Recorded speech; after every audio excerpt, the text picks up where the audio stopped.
let's take a look at the wonderful driver swing of Keegan Bradley.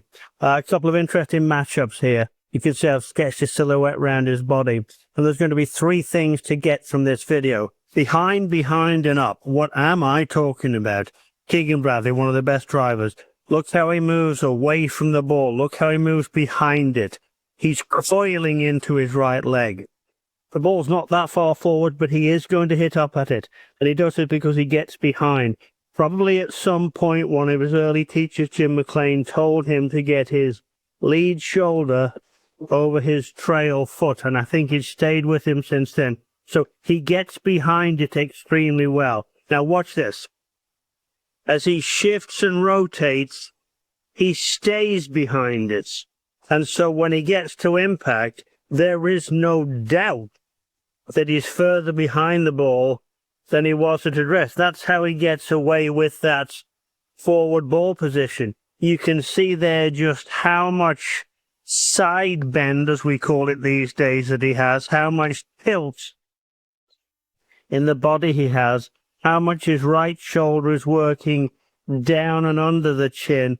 Golf is an underarm game to a great degree. It's as if he took that to the top and he took his trail hand and he was tossing a ball mainly underarm, slightly sidearm, but mainly underarm. So he gets behind, he stays behind, he's got an underarm toss. Look at that. Some people would say the reverse C is badly.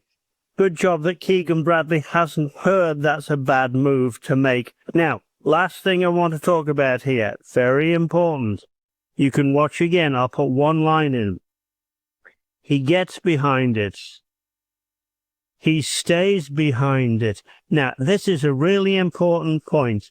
I'm going to put a line across his belt. And let's say that's about level to the ground. Look what happens here. Look how he stretches his body. Look at that belt buckle, how much that's moved up from the middle of his downswing. Look at that lead leg pushing against the ground, going from flexed to straight. So the message here, golfers, if you want to drive it a bit more like Keegan Bradley, get behind, stay behind, and then straighten that left leg and hit up. Get behind, stay behind, and then buckle up. And I want you to try that because you just never know. It might help you play better.